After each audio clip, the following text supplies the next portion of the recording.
विमल की बातों से तो एक नया प्रश्न उठ गया है। जब ईश्वर का कोई आकार ही नहीं है तो हम उसका ध्यान कैसे कर सकते हैं? मुझे तो कुछ समझ में नहीं आ रहा। विमल के पास चलता हूं, उसी के पास इसका उत्तर होगा। नमस्ते जी। आओ कमल जी, आइए। नमस्ते विमल जी, मैं नियत समय पर आ गया। कल का प्रश्न हल करो। जब ईश्वर निराकार है तो उसका ध्यान कैसे हो? कमल जी, ध्यान दो तरह का होता है। एक तो संसार के प्रति प्राणियों और संसार के पदार्थों का ध्यान, दूसरा सर्वव्यापक, सर्वनियतांत, इंद्रियों से परे परम प्रभु परमात्मा का ध्यान। संसार से संबंध रखने वाली वस्तुओं का ध्यान तो उन्हें देखकर अथवा उनके वियोग में हो सकता है अथवा उनके वियोग में होता है। जैसे एक भाई को मैंने कलकत्ते में देखा, उससे परिचय हो गया, फिर 5-6 साल बाद मैंने उसे मुंबई में देखा। अब मुझे ध्यान आया कि वह वही भाई है जो मुझे कलकत्ता में मिले थे। दूसरे वियोग होने पर ध्यान होता है, जैसे मेरे एक मित्र जिससे मुझे अत्यंत प्रेम है, कहीं बाहर भ्रमण करने चले गए। अब मुझे उनसे बार बार ध्यान आता है कि न जाने वह इस समय कहाँ होंगे। जब तक हम दोनों एक दूसरे को देखते रहते थे तब तक ध्यान का कोई संबंध नहीं था, क्योंकि जो चीज सामने है उसका ध्यान कैसा? जब उससे वियोग हुआ तब उसका ध्यान आने लगा। यह तो रही सांसारिक वस्तुओं के ध्यान की बात। ईश्वर के ध्यान की बात इससे सर्वथा भिन्न है। ईश्वर के ध्यान का अर्थ है मन को निर्विषय करना, अर्थात मन और इंद्रियों में फैली हुई आत्मा की शक्तियों को आत्मा में ही एकत्र करना। जब तक मन और इंद्रियां संसार के विषयों की ओर लगी हुई हैं, तब तक ईश्वर का ध्यान आत्मा कर ही नहीं सकती। ईश्वर का ध्यान करने के लिए यह अत्यंत आवश्यक है कि मन और इंद्रियों को अभ्यास पूर्वक विषयों की ओर जाने से रोका जाए। यह याद रखना चाहिए, ध्यान योग के 8 अंगों में 7वां अंग है। पहले यम, नियम, आसन, प्राणायाम, प्रत्याहार, धारणा, इन 6 अंगों में पालन करना आवश्यक है। इन 6 अंगों का पालन करना आवश्यक है, तब कहीं जाकर मनुष्य ध्यान का आधिकारिक बनेगा। जब नियमानुसार 6 अंगों का पालन हो जाएगा तब ध्यान तो अपने आप लगने लगेगा। जब ध्यान 6 अंगों के पश्चात है तो मूर्त के द्वारा पहले ही कैसे हो जाएगा? मित्र, मन बड़ा चंचल है, यह निराकार में लग कैसे सकता है? इसको लगाने के लिए साकार पदार्थ का सहारा चाहिए। बिना साकार पदार्थ के मन में स्थिरता हो नहीं सकती। प्यारे और भोले मित्र, मन तो स्थिर होता ही निराकार में है, साकार में तो स्थिर हो ही नहीं सकता, क्योंकि साकार पदार्थ शब्द, स्पर्श, रूप आदि विषयों वाले होते हैं। इस कारण उन विषयों में फंसकर मन चंचल रहता है। यदि साकार पदार्थों में मन स्थिर होता तो सारा संसार ही साकार है, सबका मन स्थिर हो गया होता, परंतु ऐसा नहीं है। ज्यों ज्यों सांसारिक पदार्थों में मन फंस जाता है, त्यों त्यों मानसिक चंचलता और अधिक बढ़ती जाती है। यदि गहराई से विचार करें तो मालूम होगा कि मन स्थिर नहीं हुआ करता। मन स्थिर होना तो मृत्यु है। मन या हृदय की गति के बंद हो जाने का नाम ही तो मृत्यु है। मन टिका नहीं कि मनुष्य मरा नहीं। वास्तव में मन की बाह्य प्रवृत्तियों के अंतर्मुखी हो जाना ही मानसिक स्थिरता है। जब तक मनुष्य जीवित है, मनुष्य का मन गतिशील रहेगा। तो क्या जो लोग मूर्ति द्वारा ईश्वर का ध्यान करते हैं भूल में हैं? मेरा विचार तो यह है कि मूर्ति द्वारा मन की चंचलता दूर हो सकती है, इसलिए मनुष्य राम, कृष्ण आदि की मूर्तियां पूजते हैं। मूर्ति के द्वारा ईश्वर का ध्यान कभी नहीं हो सकता। मैं पहले ही कह चुका हूं कि ध्यान का अर्थ है मन का निर्विषय होना। मूर्ति में 5 विषय वर्तमान है। मोटे तौर पर देखो तो मूर्ति में रूप तो होता ही है। मेवा, मिष्ठान और दूध जल को चढ़ाया जाता है, उनमें रस वर्तमान ही है। पुष्प जो चढ़ाए जाते हैं उनमें गंध मौजूद है। घंटा, घड़ियाल जो बजाए जाते हैं उनमें शब्द होता ही है। मूर्ति स्वयं भी 5 तत्वों से बनी हुई है, जिसका धर्म शब्द, स्पर्श, रूप, रस और गंध है। फिर मूर्ति से मन की चंचलता कैसे दूर हो सकती है? यदि मूर्ति से मन की चंचलता दूर होती तो जिस श्री कृष्ण की लोग मूर्ति बनवाते हैं वे श्री कृष्ण साक्षात अर्जुन के सामने मौजूद थे, परंतु अर्जुन के मन की चंचलता दूर नहीं हुई। वह श्री कृष्ण महाराज से कहता है, चंचल ही मनः कृष्ण प्रमाथि बलवदृणम तस्याहम निग्रह मन्ये वायुरिव सुंदरकम सुदुष्करमः। अर्थात मन बड़ा चंचल, हठीला और दृढ़ है, इसे रोकना मैं वायु के समान अत्यंत कठिन समझता हूं। यह सुनकर श्री कृष्ण ने उत्तर दिया, अशंस्यम महाबाहु मनो दुर्निग्रहम चलम अभ्यासेन तू कौनत्यः वैराग्येण च गृह्यते। अर्थात हे अर्जुन, इसमें संदेह नहीं है कि मन बड़ा चंचल और हठीला है, परंतु अभ्यास और वैराग्य से वह वश में हो सकता है। जब असली श्री कृष्ण की मूर्ति से अर्जुन का मन स्थिर न हुआ, जब तक कि वह रात दिन उसे देखता था, तो फिर नकली और जड़ पदार्थों से बनी हुई श्री कृष्ण की मूर्ति से मन कैसे स्थिर हो सकता है? तो क्या मूर्ति पूजा नहीं करनी चाहिए? मूर्ति पूजा करनी चाहिए, परंतु निर्जीव अर्थात जड़ मूर्ति की पूजा जड़ की तरह और सजीव अर्थात चेतन मूर्ति की पूजा चेतन की तरह करनी चाहिए। जड़ की पूजा जड़ की तरह और चेतन की पूजा चेतन की तरह करनी चाहिए, इसका मतलब क्या है? मैं समझा नहीं। कमल जी, पूजा शब्द के धातु संबंधी और व्यावहारिक कई अर्थ हैं। जैसे पूजा का अर्थ है सत्कार, आदर। पूजा का अर्थ है किसी चीज का उचित उपयोग, किसी चीज का उचित रक्षा, किसी को उचित दंड। अब सोचो, जड़ मूर्ति की पूजा का क्या अर्थ है? जड़ मूर्ति की पूजा का अर्थ है उस मूर्ति को साफ सुथरा रखा जाए, सुरक्षित स्थान पर हो ताकि टूटने फूटने न पाए, मैल कुचैली बेआब बेकार ना हो पाए। यहाँ प्रयोग और उचित रक्षा ही जड़ मूर्ति की पूजा है। पूजा शब्द का अर्थ प्रत्येक पदार्थ को सिर झुकाना, पुष्य पत्र, मेवा मिष्ठान आदि चढ़ाना नहीं होता। जैसे किसी ने किसी से कहा, यह जो महात्मा है इनकी पेट पूजा कर दो, तो इसका क्या अर्थ होगा? यही कि उसको भोजन करा दो। यह अर्थ नहीं होगा कि उसके पेट पर फूल पत्ते पानी मेवा मिष्ठान आदि चढ़ा दो। इसी प्रकार किसी ने किसी से कहा, यह गुंडा जो ज्यादा बकवास कर रहा है इसकी पीठ पूजा कर दो, तब यह मानेगा। अब इसका क्या अर्थ होगा? यह होगा कि उसकी पीठ पे 10-5 डंडे लगा दो। यह अर्थ नहीं होगा कि उसकी पीठ पर फल फूल मेवा आदि मिष्ठान चढ़ा दो। यहाँ एक स्थान पर पूजा का अर्थ भोजन करना है, दूसरे स्थान पर डंडे लगाना।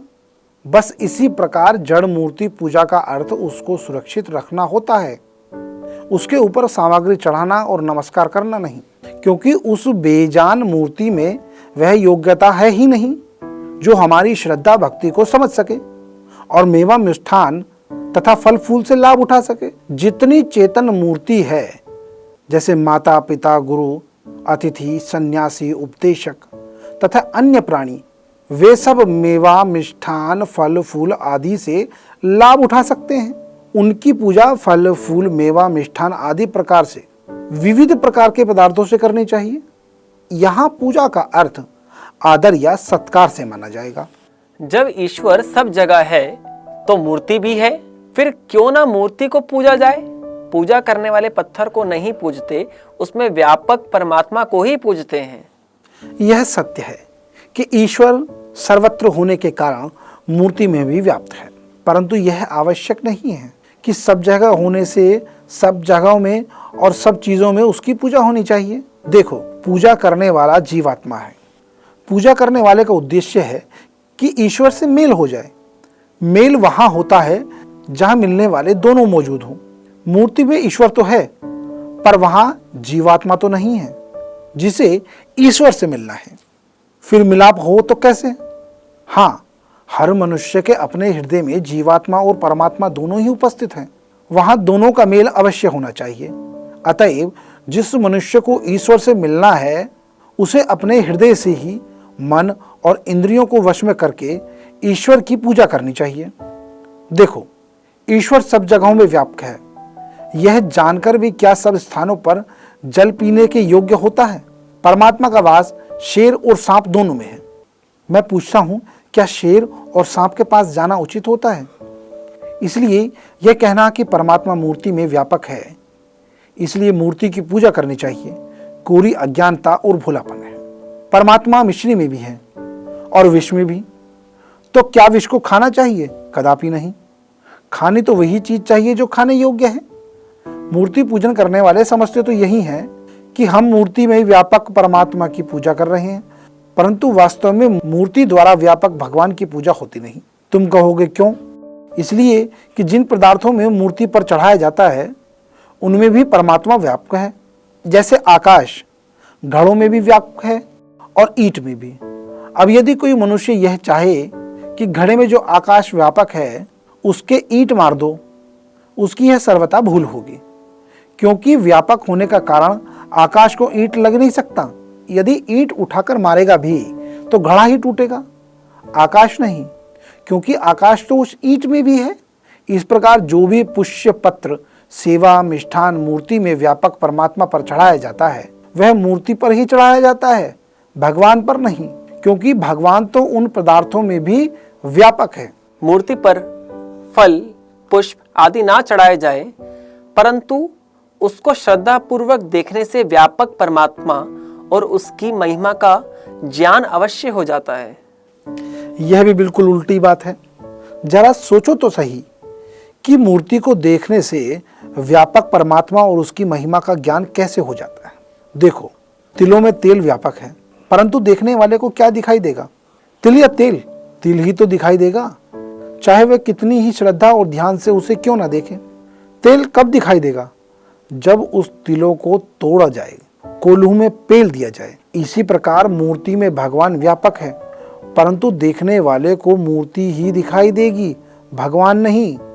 भगवान तो तभी दिखाई देगा जब जड़ मूर्ति से नाता तोड़कर अपनी आत्मा में उसकी खोज की जाए।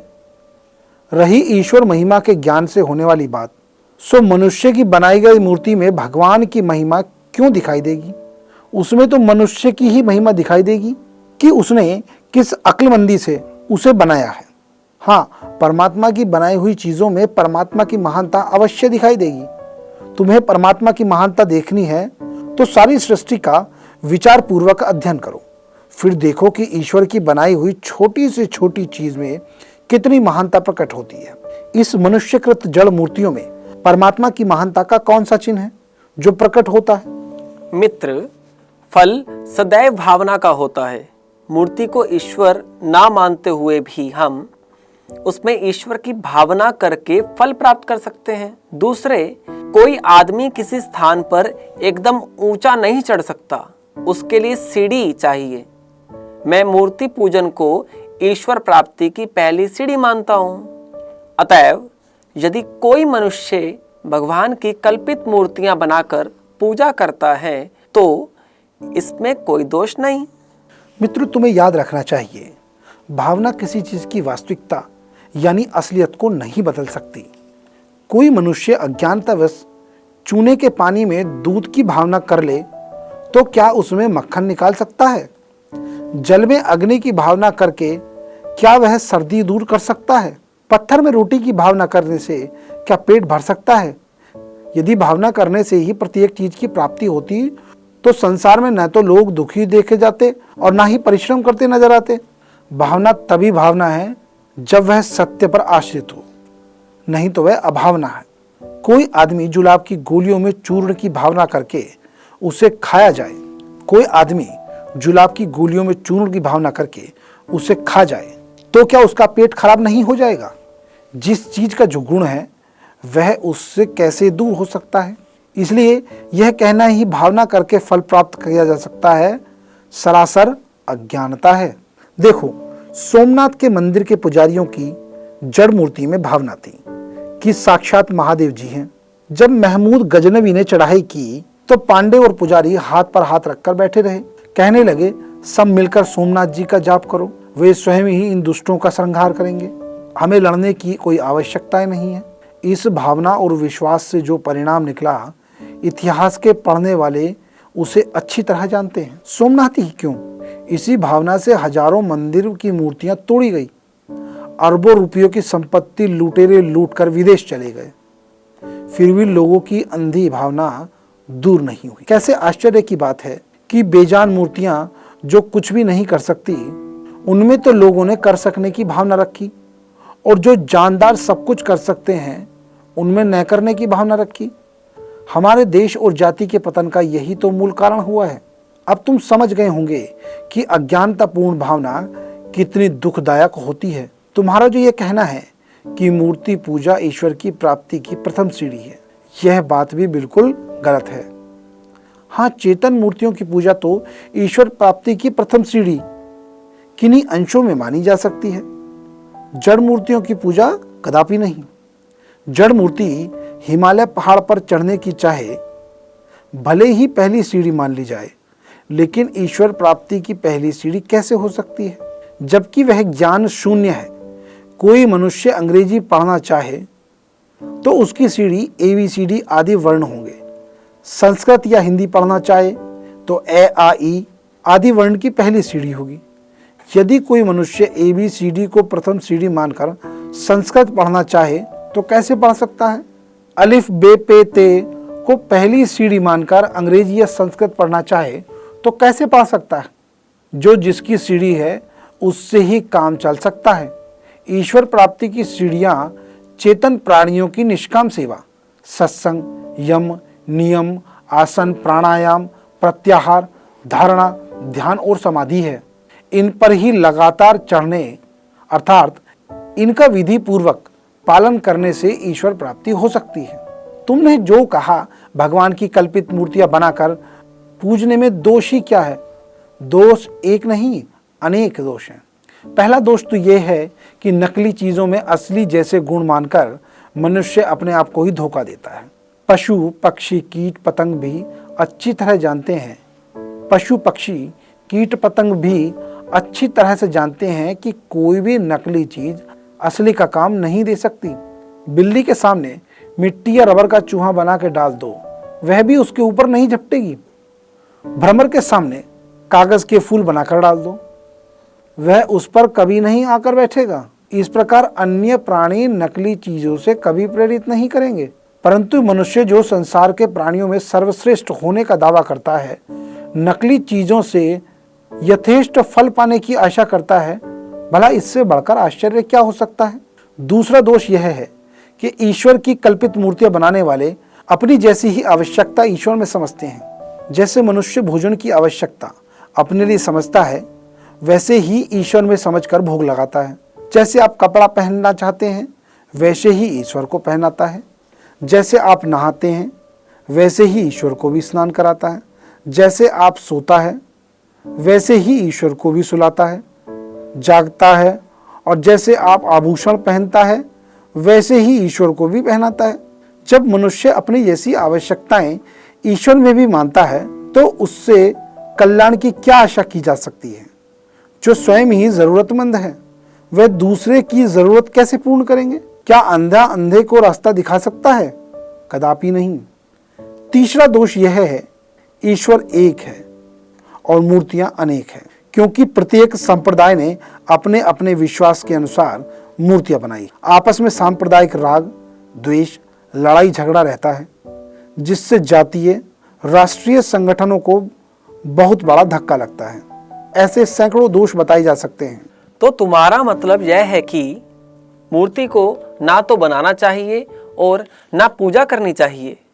मैं तो समझता हूं कि शांत, वीतराग और महान पुरुषों के चित्र और मूर्ति देखने से मन को शांति मिलती है और प्रभाव भी पड़ता है। कमल, मेरा मतलब यह बिल्कुल नहीं है कि मूर्तियां और चित्र न बनाना चाहिए। मैं तो कहना चाहता हूं बनाने चाहिए। संसार के महान पुरुषों की मूर्तियां या चित्र बनाना, उनकी स्मृतियों को कायम रखना, परंतु इसका अर्थ यह नहीं है कि चेतन मनुष्यों की तरह उनकी पूजा करनी चाहिए या उनको परमात्मा या परमात्मा का प्रतिनिधि समझकर धर्म, अर्थ, काम, मोक्ष की याचना उनसे करनी चाहिए। बेजान चीज बेजान ही है। उनमें यह योग्यता कहाँ से है कि वह जीवित मनुष्य या परमात्मा के स्थान पर काम कर सके? जो पिता जीवित अवस्था में पुत्र से प्रेम कर सकता है, मरने पर भी क्या वह ऐसे ही प्रेम कर सकेगा? जिस शरीर से पिता ने पुत्र को गोद में लेकर खिलाया, प्राण निकल जाने पर वही शरीर पुत्र के किस काम का है? उस मृतक पिता के शरीर में और पत्थर की बनी मूर्ति में क्या अंतर है? यही कि पत्थर या धातु की मूर्ति सड़ती नहीं, मृतक का शरीर सड़ जाता है, अन्यथा और बातें एक जैसी ही हैं। उनकी पूजा का अर्थ ही यह है कि उनका ठीक इस्तेमाल किया जाना। यदि उनका इस्तेमाल न किया जाए तो वे ही पदार्थ मनुष्य में हानि पहुंचाएंगे। यदि कहो कैसे, तो सुनो। एक मनुष्य गंगा जी का भक्त है, रात दिन पूजा करता है, फूल बतासे चढ़ाता है और गंग लहरी का पाठ करता है, परंतु वह तैर नहीं सकता। एक दिन जरा गहरे पानी में चला जाता है। अब बताओ, उसे गंगा डुबोएगी या नहीं? चाहे वह उसका कितना भी बड़ा भक्त क्यों ना हो, तैरना ना जानने के कारण गंगा फौरन डुबा देगी। एक दूसरा मनुष्य है जो गंगा को माता न मानकर एक नदी मानता है, हत्या करके आ रहा है, खून में लथपथ है, तुरंत गंगा में कूद पड़ता है, लेकिन तैरना जानता है। बस फिर क्या, गंगा की छाती को चीरकर फौरन निकल जाता है। ऐसा क्यों हुआ? इसलिए कि वह जल का ठीक इस्तेमाल करना जानता था, जबकि पहला जल की गलत पूजा करता था। इसलिए गंगा ने पहले को डुबो दिया और दूसरे को बचा लिया। एक तो गंगा की पूजा करने वाले वे लोग हैं जो सिर्फ स्नान में ही मुक्ति मानते हैं, प्रतिवर्ष लाखों करोड़ों रुपये रेलवे कंपनियों को दे देते हैं, धक्के खाकर दुखी और परेशान होते हैं। उन्होंने गंगा की पूजा स्थान करना, सिर झुकाना, फल फूल चढ़ाना आदि समझा है। दूसरे वे लोग हैं जिन्होंने गंगा से नहरें निकाली हैं, फलतः करोड़ों रुपए सिंचाई से प्राप्त किए, गंगा से बिजली निकाली और गंगा से चक्कियां पिसवाई। वे लोग गंगा में स्नान करने कभी नहीं गए, बल्कि नलों द्वारा उन्होंने अपने घर में ही गंगा को बुला लिया और सब तरह से फायदा उठाया। और फायदा क्यों ना उठाते, जब उन्होंने जड़ पदार्थ की पूजा का अर्थ और उसका उचित प्रयोग करना सही समझा। गंगा ही क्या, प्रत्येक जड़ पदार्थ के विषय में ऐसे अनेक उदाहरण दिए जा सकते हैं। रही मूर्ति या चित्र को देखकर प्रभाव पड़ने की बात, इसके संबंध में भी जरा सोचो। अच्छा या बुरा प्रभाव मूर्ति या चित्र देखने से नहीं पड़ता, किंतु अपने आंतरिक संस्कारों के कारण पड़ता है। जैसे एक हिंदू ने राम या कृष्ण की मूर्ति को देखा, वह उसके आगे श्रद्धा से सिर झुका देता है। वह सिर क्यों झुकाता है? इसलिए कि वह राम और कृष्ण का इतिहास जानता है। उनके हृदय पर संस्कार पड़ा हुआ है कि राम और कृष्ण ईश्वर के अवतार थे। उन्होंने रावण और कंस को मारा। यह संस्कार चाहे पुस्तकों के पढ़ने से पड़ा हो, चाहे एक दूसरे से सुनकर पड़ा हो, पड़ा अवश्य है। इसलिए कि मूर्ति को देखकर यह प्रभावित होता है। लेकिन उसी हिंदू के सामने यदि जापान के देवता कन्फ्यूशियस की मूर्ति आ जाए तो उसे देखकर वह कभी प्रभावित नहीं होगा, न उसके सामने प्रति श्रद्धा उत्पन्न होगी, क्योंकि कन्फ्यूशियस के बारे में वह कुछ नहीं जानता। उसके हृदय पर उसका कोई संस्कार नहीं है, इसलिए वह उसे सिर नहीं झुकाता। एक मुसलमान किसी भी हिंदू देवी देवता की मूर्ति को देखकर श्रद्धा से सिर नहीं झुकाता। इसका क्या कारण है? यही कि उस मुसलमान के हृदय पर उसका कोई संस्कार नहीं है। उसे एक निर्बल या कुरूप मुसलमान का चित्र तो अच्छा लगता है, परंतु हिंदू देवी देवता की मूर्ति या चित्र अच्छा नहीं लगता, न उसमें उसकी श्रद्धा होती है। मुसलमान का चित्र अच्छा क्यों लगता है? इसलिए कि उसके मन में मोमिन या इस्लाम का सहायक होने के संस्कार दृढ़ हो रहे हैं। अब तुम समझ गए होंगे कि जो कोई भी प्रभाव पड़ता है वह अपने संस्कारों के कारण पड़ता है, मूर्ति को देखते ही नहीं। यदि मूर्ति को देखते ही पड़ता तो प्रत्येक मनुष्य के मन पर प्रत्येक मूर्ति को देखने से पड़ता और उसको शांति मिलती, परंतु ऐसा नहीं होता। जैसे स्कूल में नक्शे दिखाए जाते हैं, छोटे से नक्शे से सारे संसार का ज्ञान प्राप्त करा देते हैं, इसी प्रकार छोटी मूर्ति से विशाल परमात्मा का ज्ञान भी प्राप्त कराया जा सकता है। प्यारे मित्र, नक्शा साकार जगत का बनाया जा सकता है और उससे समुद्र, नदी, झील, पहाड़, नगर, कस्बा, सड़कें, रेल आदि का ज्ञान कराया जा सकता है। परमात्मा सर्वव्यापक और निराकार है, अतः उसका नक्शा या मूर्ति संभव नहीं है, न इससे परमात्मा का ज्ञान हो सकता है। अक्षर और शब्द निराकार हैं, परंतु उनकी मूर्ति बनाकर बालकों को बोध कराया जाता है कि नहीं। यदि अक्षरों और शब्दों का आकार ना बनाया जाए तो लड़के कैसे विद्या प्राप्त कर सकें? अक्षर और शब्द आंखों से नहीं देखे जाते, परंतु कानों से सुने तो जाते हैं। समझाने के लिए जो कान का विषय है उसे नेत्र का लोग बना लेते हैं, लेकिन जो किसी इंद्रियों का विषय न हो उसे समझने के लिए किस इंद्रिय का विषय बनाया जाए? किसी का भी नहीं। उसे तो केवल अनुभव द्वारा ही जाना जा सकता है। और यह भी कोई आवश्यक नहीं है कि निराकार अक्षरों और शब्दों के कल्पित चिन्ह ही बनाए जाए तभी विद्या प्राप्त हो सकती है। यदि ऐसा होता तो अंधे मनुष्य तो पढ़ ही नहीं पाते, क्योंकि उन्होंने न तो ए, आ, ई, आ का रूप देखा है और न ही ABCD का। लेकिन अंधे मनुष्य अंग्रेजी, संस्कृत आदि भाषाओं के बड़े बड़े विद्वान मिलते हैं। दूसरे लिखे हुए कल्पित चित्र वर्ण कहलाते हैं, अक्षर नहीं। जो बोला जाता है वह अक्षर है और जो निराकार है। जो लिखा जाता है वह वर्ण है और साकार है। अच्छा, समय निराकार है, परंतु उसकी मूर्ति घड़ी के रूप में बनाकर काम निकालते हैं या नहीं? निराकार का ध्यान करें तो कैसे करें? यदि मूर्ति सामने हो, घड़ी समय की मूर्ति नहीं है, सूर्य की मूर्ति है। जैसे सूर्य से समय का ज्ञान होता है, वैसे ही घड़ी से समय का ज्ञान होता है। घड़ियों का सारा क्रम सूर्य पर निर्भर है। निराकार का ध्यान करें तो कैसे करें? यदि मूर्ति सामने हो तो उसका ध्यान भी होता रहे। निराकार का ध्यान करने बैठे, आंखें मीचली, अब चीज कोई सामने नहीं हो तो मन लगेगा भी कैसे? जगत दो तरह का है, एक आध्यात्मिक, दूसरा भौतिक। आध्यात्मिक का अर्थ है आत्मा संबंधी और भौतिक का अर्थ है पृथ्वी, जल, अग्नि आदि पंचभूतों से संबंधित। याद रखो, परमात्मा संबंधी विचार आध्यात्मिक जगत से संबंधित है। जब तुम ध्यान करने बैठे और मूर्ति का आकार ही मन में और वास्तविक में घुमाते रहे तो आध्यात्मिक अर्थात परमात्मा संबंधी चिंतन कहाँ हुआ? वह तो भौतिक अर्थात भूत संबंधी हुआ, क्योंकि मूर्ति पंचभूतों से बनी है। आध्यात्मिक ध्यान तो तभी बनेगा जब संसार की समस्त मूर्तिमान वस्तुओं का विचार छोड़कर आत्मा में ही परमात्मा की व्यापकता का अनुभव करेगा।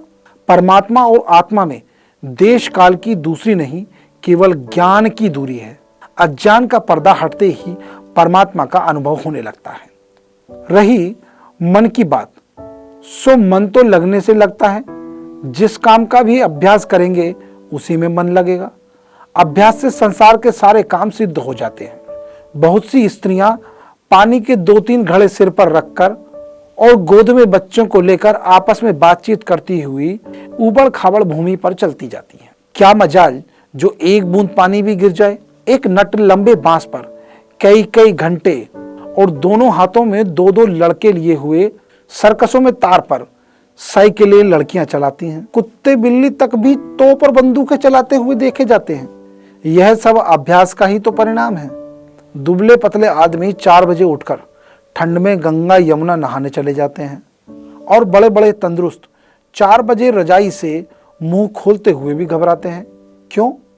जिन्होंने नहाने का अभ्यास डाला हुआ है उनके लिए जाड़ा गर्मी सब एक समान है। इसी प्रकार उन्होंने भगवान के चिंतन का अभ्यास किया। यम नियम आदि की साधना द्वारा वे घंटों नदी पर्वतों और एकांत स्थानों में बैठे चिंतन करते हैं। और जो लोग समाधि लगाते हैं वे कई कई दिन तक ध्यान करते रहते हैं। क्या वे लोग किसी मूर्ति का ध्यान करते हैं?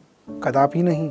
गहराई से सोचो तो मूर्ति में मन लगता ही नहीं, क्योंकि कभी नाक का ध्यान होगा, कभी आँख का, कभी हाथ पैर का, कभी अंगों में ही चक्कर काटते रह जाएंगे। मन के आगे जब कोई मूर्ति नहीं होगी तभी उसकी वृत्तियां आत्मा की ओर लगेगी। हलवाई की दुकान से मैं 4 आने के पेड़े लाता हूँ जिन्हें खाकर स्वाद आता है। पेड़ा साकार है और स्वाद निराकार है। हलवाई से कहा जाए 4 आने का स्वाद दे दो जो निराकार है तो कैसे दे देगा?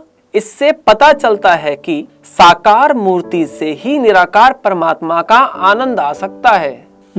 मित्र देखो, जो जिसका गुण है खाने पर वह तो प्रतीत होगा। पेड़ा खाने से पेड़ा का स्वाद आएगा, लड्डू खाने पर लड्डू का स्वाद आएगा।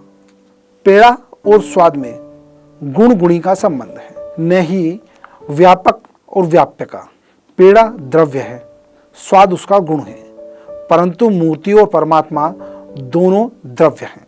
पेड़ा खाने से तो उसका गुण स्वाद प्रतीत हो जाएगा, परंतु मूर्ति से परमात्मा का आनंद कैसे प्रतीत होगा, जबकि मूर्ति का परमात्मा गुण नहीं है। दूसरे, पेड़ा खाने पर ही पेड़े का स्वाद आता है। कोई आदमी मिट्टी का नकली पेड़ा बनाकर खाने लगे तो क्या उसका स्वाद आएगा? कदापि नहीं। इसी प्रकार परमात्मा का अनुभव करने पर ही परमात्मा का आनंद आएगा।